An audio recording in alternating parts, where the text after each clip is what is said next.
If you are a fan of classic horror like Universal Monsters, Hammer, Vincent Price, and maybe even Giallo, I believe your next step is Paul Naschy, a Spanish actor and filmmaker who predominantly made horror films in the 70s and 80s. And today I'm going to give you a little introduction to him by discussing all 5 films in Scream Factory's Paul Naschy collection, Volume 1. If you're not too scared, let's go.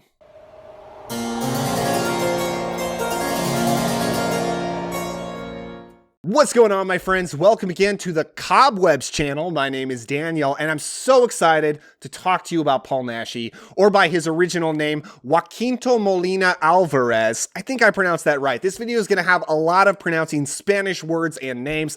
I took Spanish in high school and college, but the pronunciations may be off. Just bear with me. I'm doing my best. And for full disclosure, I am not a Paul Naschy expert, and that's actually what I'm finding so exciting about researching him and his work. I'm just having a blast doing it. And my introduction to him was the 5 films in this Scream Factory collection, which yes, is still available to purchase. And maybe these 5 films could be your introduction as well. In chronological order, these films are Horror Rises from the Tomb, Vengeance of the Zombies, Blue Eyes of the Broken Doll, Human Beasts, and Night of the Werewolf. I'm going to tell you about all 5 of these movies, what they're about with minimal spoilers, what I think of them, a little bit of behind the scenes info on each one, and you can decide whether you want to seek these out on streaming or perhaps pick up this collection. And at the end, I'll rank them all for you because that's just fun and I love doing that on this channel. So with all that said, let's go ahead and jump right on into the first movie in here, which is Horror Rises from the Tomb. I'm just going to give you a poster right there for the visual aid. This is from 1973. In medieval France, a warlock named Alaric de Marnac is beheaded, and his wife slash witch companion, it's a little bit ambiguous, is tortured and executed. Hundreds of years later, an isolated group of people, including one of Alaric's descendants, discover his head buried on their property. Soon it comes back to life, possessing people and using them to commit sacrifices and to search for the rest of his body. At the time of filming this video, this movie is available to stream for free on Tubi, Shout Factory TV, and Plex. Interesting backstory to this movie, an investor contacted Paul Naschy and said that he knew a guy who was looking to start up a new production company and he needed a script now. Paul Naschy didn't have one, which is like, you know, breaking the first rule of screenwriting. You always got to have stuff available if somebody asks. But he said he could come up with something really quick. He had a deadline of under 2 days, and with the help of some pills to keep him awake for that entire period, he wrote the screenplay for Horror Rises from the Tomb. One of the most interesting things about this movie to me is the subgenre it belongs in is pretty ambiguous, because at first glance it seems like a vampire movie, and Paul Naschy's evil Alaric de Marnac character and his wife, when they are condemned to death in the flashback scene that opens up the movie, they are accused of being vampires, lycanthropes, Satanists, and witches, but they don't really seem to fit into any of those categories, especially not lycanthropes. They never turn into anything like that. They just seem to be spooky, supernatural sex murderers, because like a lot of vampires, they often seduce people in their bedrooms right before killing them by eating their heart. We never see them like drinking blood, but they eat hearts. So it might be best just to call them cannibalistic warlock and witches. And honestly, they're pretty awesome. And I like that the movie is like this instead of being a more traditional vampire movie, which I think it could have easily been, because it definitely makes this movie more unique. This is a much unique. That's the best word. It's a much more unique film than a lot of vampire movies that came out during this time period. The witch companion to Paul Naschy is played by Helga Lynn. She has a fantastic, very beautiful, but also very frightening and otherworldly presence as this witch. Just fantastic. And the movie has a pretty good cast otherwise. Now, like a lot of Paul Naschy movies, he plays 2 different roles. That's a theme with a lot of his movies. He loves the duality of playing hero and villain. Vincent Price did this a lot as well. Here he plays Alaric de Marnac and his descendant Hugo, who's a bit of a lovable cad, and the movie kind of bounces back and forth on whether it wants Hugo to be the real leading man or a character named Maurice. Now, Paul Naschy really loved and really cared about this evil character, Alaric de Marnac. In fact, he's hinted at times of Alaric being like his alter ego.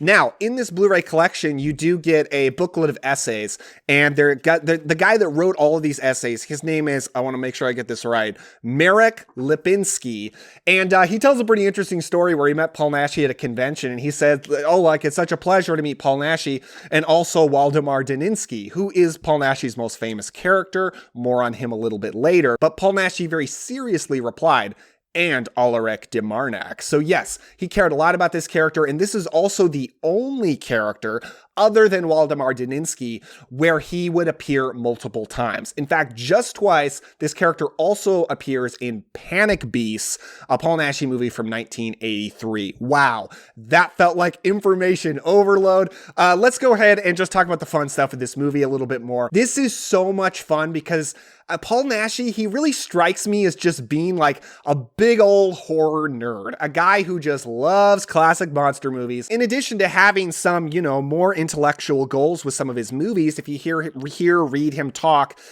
you can see that for sure. But he really strikes me as just a nerd who wants to put a lot of cool, spooky monster stuff in movies. And I can relate to that. If I made movies, that's what I would do. Like 15 minutes into this movie, it has a seance. There's bloody murders. There's a living decapitated head because Paul Naschy's head is off for a lot of this movie and kind of bounces back and forth on whether it's on or off. His head fell off. Yeah, it was pretty old. There's a zombie siege in this thing, which I have to pause and talk about for a moment because this movie came after Night of the Living Dead, but it came before Dawn of the Dead. It came before the Lucio Fulci zombie movies like Zombie and The Beyond. And the zombies in this feel very Fulci-like in terms of how slowly they move and being shot in the head. The effects, hard to explain, but it feels very Lucio Fulci-like. I just want to give this movie credit for having zombies that, feel very contemporary, despite the fact that this predates most zombie movies that we talk about today. There's a buried treasure subplot. There's organ music going all throughout it. Just the spooky vibes that Naschy just crams into this thing work so well. The movie is so consistently entertaining, so much fun. And I actually think the story works. It makes sense throughout. This is absolutely one of my favorite things I've seen from Paul Naschy. I love this. Even if you don't pick up this collection, I highly recommend at least streaming because you got to experience this thing. Now for the second movie in this set from the very same year, 1973, this is Vengeance of the Zombies. A masked Indian mystic goes out to perform bloody murders and then uses magical chants to raise the women from the dead in order to send them out to perform more revenge killings for him. Naschy plays this evil Katanka as well as his more spiritual and benevolent brother, Krishna. Also, Paul Naschy, in a dream sequence, plays the devil, shown as a goat man monster. Vengeance of the Zombies is available to stream for free on Tubi, Shout Factory TV, the Roku channel, and also, I think not for free, but something called Cult Pix. I'm not really familiar with that channel. Was that confusing? Well, that's kind of for a reason. This movie is very strange and also very unique. Now, full disclosure, the first time I saw this movie, I did not like it. I thought it was super boring, didn't make much sense. But upon rewatching it to make this video, I actually found a lot more enjoyment in it. It might be because the first time I saw it, this was only my second Paul Naschy movie going through this box set. This time, I don't know. I think I'm just much more on Naschy's wavelength. But this movie definitely is weird, crazy, doesn't make a ton of sense. Paul Naschy's character Krishna feels very much not like the hero, not like the main character. The main character feels much more like the character played by Vic Winner, who is also in Horror Rises from the Tomb, or by his Spanish name, I'm going to look right over here, Victor Alcazar Rodriguez, an ridiculously handsome dude who's in a lot of Paul Naschy movies. And outside of his Paul Naschy collaborations, he didn't do a whole lot more acting. After he worked with Paul Naschy, he moved on to writing and directing non-horror movies, which he was much more interested in, which is very cool, but also kind of surprising because this dude has the looks for a leading man, but that didn't seem to be what he was interested in. But he feels much more like the main character, in addition to the character Elvire, played by an actress simply known by Romy, who is completely infatuated with Paul Naschy's mystic mystic character Krishna, and you have a feeling Krishna is going to be the villain through much of this movie. This masked man who's going out performing these bloody murders that feel a lot like giallo sequences. But Elvire, who was also named after Paul Naschy's wife, she is very boring, even by like Paul Naschy standards of a few boring female leads. She's definitely the worst offender, I thought. Not great in this movie, not a very interesting character. But for a while, the movie feels undecided whether it wants Paul Naschy's character to be evil or not. Eventually, he kind of becomes the hero, which feels a bit out of left field. And we find out about his evil brother, who is scarred, looks a bit monstrous in and of himself. I feel like I'm being very confusing. It's hard to talk about this movie and not be confusing. The movie's very fun. I thought it was fun. It's got these gory murder sequences. The different masks that Paul Naschy's evil character wears are very cool. Kind of reminded me of the 80s slasher Terror Train, and that like the different variety of masks he uses. And once he raises his murdered victims from the dead, these women, they're very creepy. They are much less traditional zombies than the zombies we actually saw in Horror Rises from the Tomb, but they're very creepy. They wear these long flowing gowns. They have like this greenish skin. They kind of remind me more of vampire characters, but they're zombie characters, and they have a great, very, very spooky, very atmospheric look. Also, I just want to shout out that at one point the killer kills people by stabbing through two people who are making love. And that's, of course, was famously done by Mario Bava in 1971. People talk a lot about how Friday the 13th Part 2 stole that kill. This movie stole that kill too. So I don't know why I'm trying to give credit to a movie for also stealing something, but I don't know. It brought a smile to my face because I'm a weird horror fan. Let's jump ahead a year and talk about Blue Eyes of the Broken Doll from 1974. And this one probably has the most famous alternate title, House of Psychotic Women. If that sounds familiar, it might be because of this movie, or it might be because of the book about women in the horror genre that was written also using that title. An ex-convict who's haunted by the memory of strangling a woman is hired as the caretaker of an estate owned by three very strange sisters. This is a very typical plot point in Paul Naschy movies, where he's kind of this outsider who is brought into a house to live with a bunch of gorgeous women. Other versions of this plot might be the gorgeous women come to live at his house. It's a recurring thing in his movies, that's all I'm saying. Soon after his arrival, a serial killer begins slaughtering blonde, blue-eyed women and leaving their eyeballs in a bowl of water. Blue Eyes of the Broken Doll is available to stream on Tubi, Shat Factory TV, and Plex. Apparently, this movie was sourced by an actual event about a 19th century doctor in Madrid who mummified his dead daughter and put real eyeballs into her dead, yeah, pretty sick, and this movie takes a bit from that. Paul Naschy called this the best movie by director Carlos Ared, who also did Horror Rises from the Tomb. Kind of hard to argue. This movie's really, really good. Now, Paul Naschy's character, who by the way is named Giles, who apparently was named after Giles de Reyes, who was a French army leader in the 1400s, who confessed to being a serial killer of children. Paul Naschy was apparently fascinated by this guy, so he named the character after him, and Alric de Marnac from Horror Rises from the Tomb was also named after him. I probably should have mentioned that earlier, but this video might be a little bit scattered. Let's keep going. Of the movies in this box set, this is the traditional giallo, but it's far from a basic, typical giallo. This was a really interesting movie, I thought. First of all, the three beautiful women that he comes to live with are interesting because they're very different. One of them has a burned hand from I'm pretty sure it was car accident, and therefore she's got a prosthetic hand, and she's very cold and withdrawn because of this. She's played by Diana Lores, who apparently had a pretty successful career in English language films filmed in Spain because she spoke English. And she honestly gets to show off some pretty solid dramatic chops in this movie. I thought she was really, really good. And her relationship with Paul Naschy's Giles, my goodness, is also way more interesting and a bit more heartfelt than his romances usually are. Paul Naschy pretty much always has a romance in like all of his movies.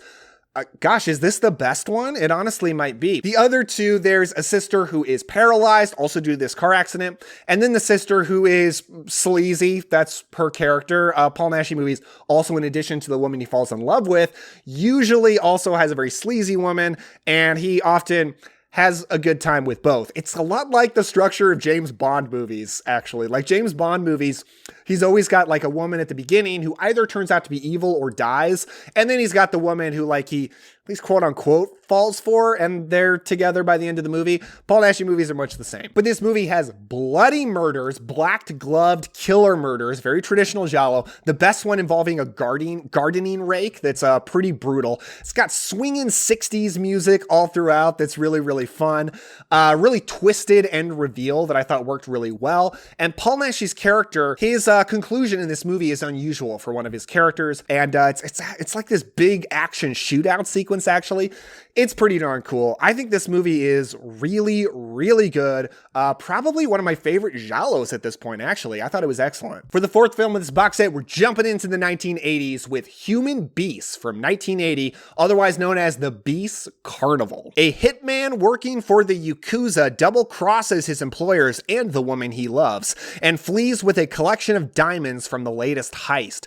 Injured and hiding in the mountain regions of Spain with Japanese assassins in hot pursuit, he takes refuge in the home of a local doctor and his two daughters, who nurse him back to health and hide him from his pursuers. They take drastic and murderous measures to protect him, for they have plans of their own in store for this guest. Human Beast is not available on streaming, so this Blu-ray box set is your best bet. Apparently, this movie came from a very dark place. Paul Naschy was very disillusioned with humanity, as he said in his autobiography, due to some portrayals in his personal life, not family related. Paul Naschy was actually a family man who was married to his wife for like 40 years, I think, up to his death. And that's great to know about him. This is a pretty dark movie involving a lot of distrust. No one is trustworthy in this movie. There really are no good people. And if I were to compare this movie to something, easily, undoubtedly, it's The Beguiled. The Beguiled is a Clint Eastwood movie from the early 70s, an excellent movie in which Clint Eastwood is a Union soldier, I believe, during the Civil War, who is hidden and nursed back to health by some Confederate women, and they all kind of fall in love with him, and there's really weird stuff happens due to all of that. This movie is actually very, very similar. In fact, I kind of hesitate to call this a horror movie because its status as a horror movie doesn't really show up until like the last 3 minutes. I remember the first time I watched this movie thinking like, okay, when are we going to build to like, when is this going to become a horror movie? When is all of this setup going to build to something? And I hit the display button on my remote, checked the timestamp, and I had about 3 minutes left in the movie. Yeah, that's kind of how this movie is. It's not without its charms. It's not without entertainment. I mean, it's got a lot of action in the first third. This is like the closest that I have seen to a Paul Naschy movie being an action film, as he's this hitman up against these Yakuza assassins. So that's, you know, kind of interesting in the first third. Not really what I'm looking for in a Paul Naschy movie, but okay. Then he goes to this house, turns into The Beguiled, and a lot of really, really weird sexual stuff going on in that house. Very uncomfortable, particularly involving the patriarch of this family and a servant woman. Very, very weird stuff. And also there's a pig murder in this movie. A pig's killing somebody. And that kind of brings it into the horror genre. But okay, let me sum it up here. When I watch this movie, The Human Beast, The Beast Carnival, the poster that you see, in fact, you're probably seeing it on the screen right now, but it's of a half man, half pig. I was expecting some kind of Dr. Moreau kind of a thing. Very much not that. I can tell you exactly what horror subgenre this fits into, but I don't want to spoil it because it only comes into play in the last 3 minutes of the movie. So with all that said, Human Beast is okay, but it's really not what I'm looking for in a Paul Naschy movie. But I will shout out that Paul Naschy's love interest, the female lead, is played by, I'm going to have to look down again, Azucena Hernandez, who also is his love interest in the next movie we're going to talk about. She was apparently a big star in this time period in the 70s due to being in a lot of sex comedies. But tragically, she was in a car accident in 1986 and was paralyzed. Very, very sad, but she's absolutely beautiful and very, very charming in both of these movies. Speaking of the other movie, let's go ahead and talk about it. The final film in this box set is Night of the Werewolf from 1981, also known as El Retorno del Hombre Lobo, or The Craving or Return of the Wolfman. This is from 1981, the same year as An American Werewolf in London and The Howling. Very big year for werewolf movies.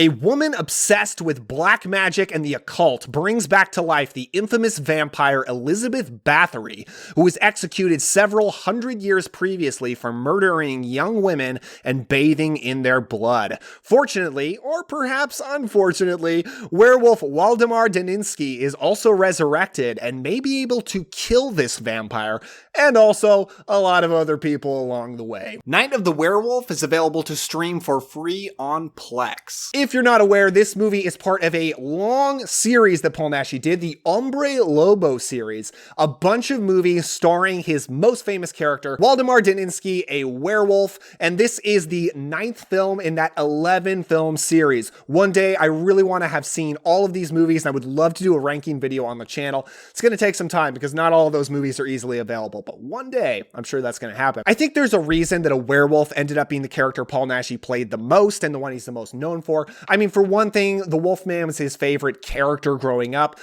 His big, turning point to becoming a huge monster fan was when he saw Frankenstein meets the Wolfman as a kid. But it's really the duality of werewolves, because when you watch his movies, you really see his fascination with duality and the fact that he loves to play both hero and villain and monster in a lot of his movies. A lot of times it happens because he plays the descendant of the monster, so he plays both. Werewolf is perfect. It's built in. He gets to be the hero as Waldemar Daninsky, but he also gets to be a monster when he transforms into the beast. Let's talk about the werewolf a little bit. He looks awesome. I absolutely love the design of Paul Naschy's werewolf. It looks a lot like the Wolfman remake, the movie with, gosh, why can't I remember his name? Del Toro.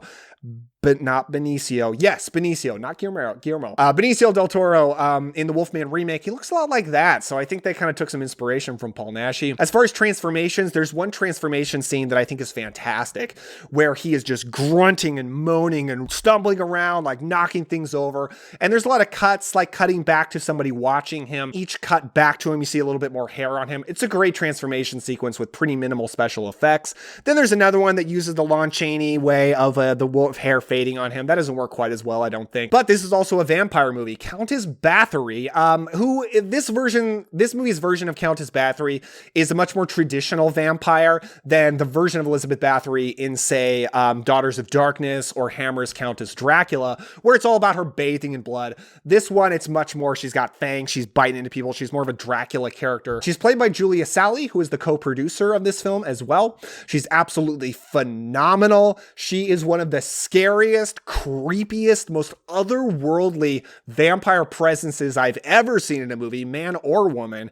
She's so good. And this movie is actually a remake of one of the earlier Hombre Lobo films, The Werewolf versus the Vampire Woman. Admittedly, I've not seen that movie yet. I have ordered the 4K Blu-ray from Vinegar Syndrome. It's coming on the way to me, but I haven't received it yet. I'm sure I'll do a video on it once I do. But she didn't play the vampire in that, so I'm curious how that vampire stacks up against Julia Sally, because she's truly incredible. Where this movie shines the most is in atmosphere, the gothic imagery of it. When it comes to Elizabeth Bathory being resurrected by a woman being hung upside down, having the blood drip onto her, having the coffin lid float off as she glides up. You see, there's this, I'm rambling because I'm so excited. There's this shot of these 3 vampire women floating towards a man where fog is just blowing all around them. It's absolutely incredible. The vampire and werewolf imagery in this is out of this world incredible. Story-wise, the movie's pretty good. Pretty typical, feels a bit slow at times. And there's a romance between Waldemar Daninsky and Azucena Hernandez, who was also his love interest in Human Beasts, as I mentioned. That is crazy rushed, completely out of nowhere. By far the most rushed and nonsensical romance that he's had in any of these movies yet. But I'm a big fan of this movie. To rank these movies from my least favorite to my favorite, Human Beast is definitely my least favorite. That's the one, it's the least horror, and therefore I think it shines the least, because that's what Paul Naschy does best. Then I would go Vengeance of the Zombies. It's weird and nonsensical, but I really enjoy it. I would actually, this is surprising to me, but I would go Night of the Werewolf at number 3, just because the story's a little bit weaker. But then Blue Eyes of the Broken Doll, fantastic giallo, that's at number 2. And Number 1, Horror Rises from the Tomb. I actually think it's my favorite Paul Naschy movie so far. Just so much fun. That's it for this one, folks. If you also want to hear me talk about Paul Naschy Collection Volume 2 from Scream Factory, subscribe to the channel because I will be doing that. You can also check out my channel for lots of other videos on gothic horror box sets, as well as best of lists like vampires, werewolves, and hammer horror. Tons of stuff like that. Give a like if you enjoyed this. Thank you so much for watching. And with all that said, don't forget to enjoy yourself today, have some fun, and I'll see you next time.